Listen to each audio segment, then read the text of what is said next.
as the White House is reshuffling the leadership of the Department of Homeland Security, some officials appear intent on leaking the department's worst secrets out to the press. In the first of two major leaks over the last day, journalists have learned of an internal DHS plan considered at one point that would have directed ICE to transport detained migrants to so-called sanctuary cities before releasing them. The idea was allegedly floated by White House officials as a way to politically undermine Democrats' arguments for the sanctuary cities and in favor of more lenient immigration laws. And today, yet another DHS leak. NBC News reports that plans were considered at one point to direct the U.S. military to build and operate migrant detention facilities on the southern border. So for more on these issues, we're joined now by Allen Orr. He is vice president of the American Immigration Lawyers Association, and Jennifer Lawrence. She's the communications director of We Build the Wall. Folks, thanks for being with us today. Allen, I'd like to start with you. The cities that have embraced the so-called sanctuary city policies are sending a clear message that they are open to receiving more migrants. So why is it wrong then to consider those particular locations when choosing a location to release migrants after they've been apprehended at the border?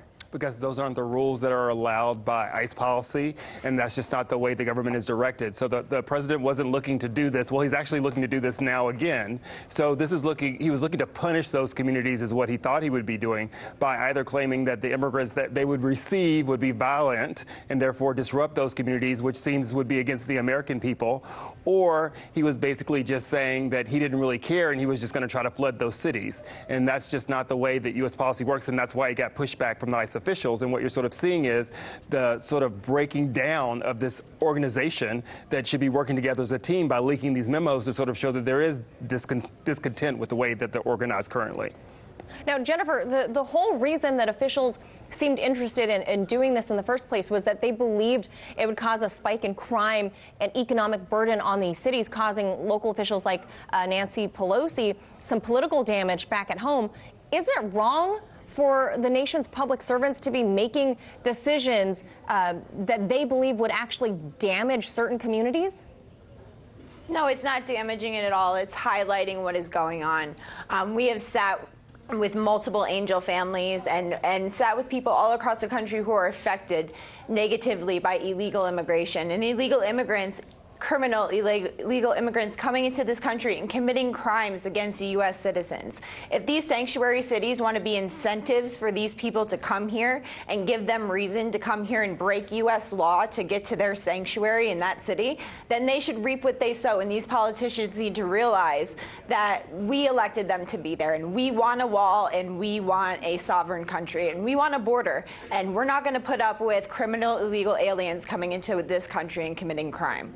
Now, Allen, we're seeing record numbers of migrants trying to cross the border now, whether it's in caravans or family units, through the help of smugglers or on their own. However, you've said before on air that keeping them in detention facilities or over in Mexico to await asylum hearings is simply wrong. So where should they go? Right. They should follow the procedure that's actually there. So the first thing that we need to do is really work on our defining of the words, because if the government caught them and they were criminals and then we're releasing them into the government, that's problematic. So these aren't criminals. These are people who are seeking asylum, who have already been through a credible fear hearing, who are released into the United States. A crime is not committed. If the crime was committed, then why is the government releasing them into these cities? So that's really inconsistent. That's really not thoughtful at all to sort of say that these are criminals that are being released into the city. Secondly, so the way that this is supposed to work is that these individuals should be processed and then released, and then they show back for their court date to finish their asylum claims, because they're seeking visas just like every other category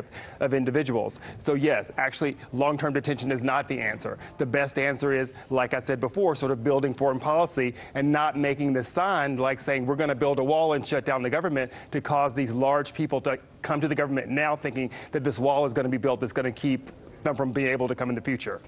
Jennifer, your take on that? No, Democrats Yeah, and Democrats need to stop giving them incentive to come here. And it is twice, 3, 10 times deported illegal aliens who are coming here and committing crime. Grant Ronenbach, the son of Steve Ronenbach, who's on our board at WeBuildTheWall.us. You know what? That man that killed him was a twice or 3 times deported illegal alien. So don't try to defend these people. You can look at angel families in the face and tell them that they don't commit crime. They do commit crime. They bring diseases, and God only knows who else is exploiting our border. So you know what? We need to get a hold of immigration in this country, and we need a border, and that's where it starts, and then we can deal with what is here. But first of all, we need to understand who is coming here, why they're coming here, and what they are going to bring to our society.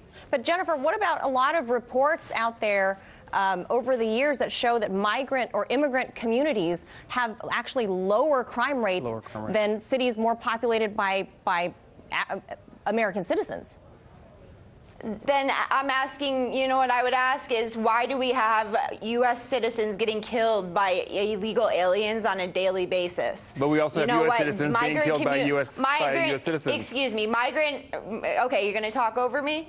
Migrant communities do bring a lot to this country if they come here legally. They cannot go against our laws. We need to have a border. We need to have a legal way to come here, an expedited legal way to come here, not have people wait on wait lines for 10 years, but they cannot just be coming here illegally. Okay. Allen, that's your area of expertise, obviously.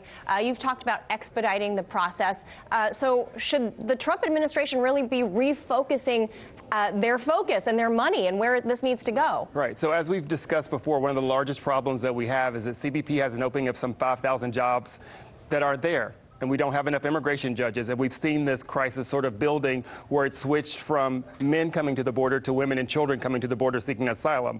And so what we must also understand is legally that if you apply for asylum, you are in a legal status, and that's why you're allowed to come into the United States. The question is, should you be detained while you wait because of the time frames for that case or not? And so in many cases, people are released and 70% of them return back. So sort of coloring things of sort of saying that people are criminals and they're creating crimes. Crimes are created all the time. And none of the crimes that are created is one of the elements of the crime essential to someone being undocumented, right? So people who have DUIs, people who do drugs, people that have these issues, that's common across all of society. And so what you find is in these immigrant communities that actually there's less of this type of crime. So yeah, there are a couple of anomalies that you could talk about. Sure, and I feel sorry for those families, and I understand the grief that's caused for them. But they are families are and now you're talking right? over me, so I ask you once again, if you like that respect, then give it. So within that time frame, on the widespread from both the left, from the Cato Institute, and from the American Immigration Council, you've seen studies that show that that immigrants do not create more crime. They make societies more successful and safer than other communities. And now, folks, before we're out of time, I want to ask one more thing here to both of you about these leaks. It's pretty interesting the timing that this is coming out as the president is clearing house from DHS. And they say that he's going to replace them with officials who are more aligned with his policies. Anonymous sources leaking, some embarrassing memos, internal memos. Jennifer, do you think that's a coincidence? No, I don't think it's coincidence, and I think it shows President Trump's strong resolve on the illegal immigration issue. Putting people in charge of DHS like Chris Kobach, who would support his policies and is a strong stance on his illegal immigration, is something that for all Americans. And to your point, entering this country illegally is a crime. If you enter our country illegally, that's committing a crime, period. Allen, real quickly, last words here. So it's not a crime if the government picks you up and you're turning yourself in for asylum. But secondly, what it shows is a breakdown of the system and a fundamental misunderstanding of the laws that Congress has created for immigrating to the United States. That's what it shows. All right, folks, we got to leave it. We got to leave it right there. Allen Orr, Jennifer Lawrence, thank you so much for the spirited talk today. Thank you. Thank you. Hey YouTube, thanks for checking out our channel. We hope you enjoyed the video. We have tons of content for you just like this. For more of RT America's one-of-a-kind news and analysis, be sure to subscribe and never stop questioning more.